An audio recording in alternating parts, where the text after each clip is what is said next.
હિન્દુ સનાતન ધર્મના દરેક લોકોને મારા મહાદેવ ઓમ વિષ્ણવે નમઃ.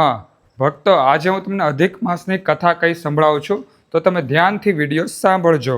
હિન્દુ પંચાંગ અનુસાર દર 3 વર્ષે એકવાર આવતા વધારાના મહિનાને અધિક માસ, મલ માસ કે પછી પુરુષોત્તમ માસ કહેવામાં આવે છે. વર્ષમાં આ 13મો મહિનો જોડાવા પાછળ એક અત્યંત રોચક અને પૌરાણિક કથા છે, જેનો સીધો સંબંધ દૈત્યરાજ હિરણ્યકશ્યપના વધ અને ભગવાન વિષ્ણુના નરસિંહ અવતાર સાથે છે. આજથી એટલે કે 17મી મેથી શરૂ થઈ રહેલા અધિક માસ નિમિત્તે આજે આપણે આ પૌરાણિક કથા વિશે વિસ્તારથી જાણીશું. શ્રીમદ ભાગવત પુરાણમાં વર્ણવ્યા અનુસાર મહર્ષિ કશ્યપ અને અદિતિના પુત્ર હિરણ્યકશ્યપે અમર થવા માટે બ્રહ્માજીની ઘોર તપસ્યા કરી હતી. બ્રહ્માજી પ્રસન્ન થયા. તેણે એક ખૂબ જ જટિલ વરદાન માગ્યું. તેમણે શરત મૂકી કે બ્રહ્માજી દ્વારા સર્જાયેલા જીવોમાંથી કોઈ પણ તેનું મૃત્યુનું કારણ ના બની શકે. આ ઉપરાંત તે ઘરની અંદર ન મરે, ન બહાર, ન દિવસે મરે, ન રાત્રે, ન કોઈ અસ્ત્રથી, ન કોઈ શસ્ત્રથી તેનું મૃત્યુ થાય, ન પૃથ્વી પર મરે, ન આકાશમાં મરે, અને ન કોઈ મનુષ્ય, પશુ, દેવ કે દૈત્ય તેમનો વધ ના કરી શકે.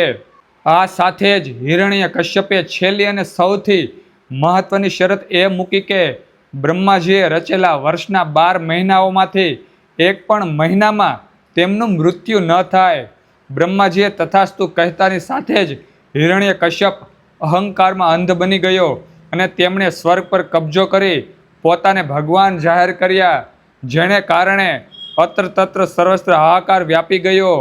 હિરણ્યકશ્યપનો પોતાનો પુત્ર પ્રહલાદ ભગવાન વિષ્ણુનો પરમ ભક્ત હતો, જે દૈત્યરાજને બિલકુલ મંજૂર ન હતું. તેણે પ્રહલાદની શ્રદ્ધાને ઠેસ પહોંચાડવા માટે તેને પહાડ પરથી ફેંકાવ્યો, પાગલ હાથીના પગ નીચે કચડાવ્યો અને પોતાની બહેન હોલિકાની ગોદમાં બેસાડી જીવતો સળગાવવાનો પ્રયાસ કર્યો.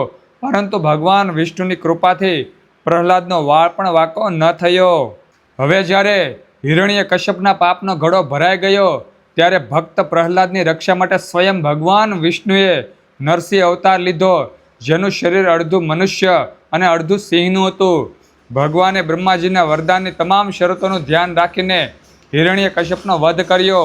તેમણે દિવસ અને રાતની વચ્ચેના સમય એટલે કે ગોધુલા એટલે કે આપણે સંધ્યા ટાળે મહેલની ઉંબરા ઉપર પોતાની જાન પર બેસાડી પોતાના તીક્ષ્ણ નખોથી હિરણ્યકશ્યપની છાતી ચીરી નાખીને તેમનો વધ કર્યો.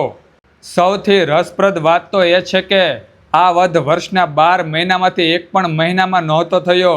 ભગવાને હિરણ્યકશ્યપના વરદાનને નિષ્ફળ બનાવવા માટે વર્ષનો એક વધારાનો 13મો મહિનો ઉત્પન્ન કર્યો, જેને આપણે અધિક માસ તરીકે ઓળખીએ છીએ. આ 13મા મહિનામાં જ ભગવાન નરસિંહે અધર્મનો નાશ કર્યો હતો. આ મહિનો ભગવાન વિષ્ણુ પુરુષોત્તમ દ્વારા પોતાના ભક્તની રક્ષા કાજે બનાવવામાં આવ્યો હોવાથી તેને પુરુષોત્તમ માસ પણ કહેવામાં આવે છે, જે હિન્દુ ધર્મમાં અત્યંત પવિત્ર અને દાન પુણ્ય માટે સર્વશ્રેષ્ઠ માનવામાં આવે છે. આ પૌરાણિક કથા તમારા મિત્રો અને પરિવારના સભ્યો સાથે શેર કરીને તેમના જ્ઞાનમાં પણ ચોક્કસ અભિવૃદ્ધિ કરજો. અધિક માસ દરમિયાન આવી જ અવનવી પૌરાણિક કથાઓ અને માહિતી મેળવવા માટે અમારી સાથે જોડાયેલા રહેજો. હર હર મહાદેવ. ઓમ વિષ્ણવે નમઃ.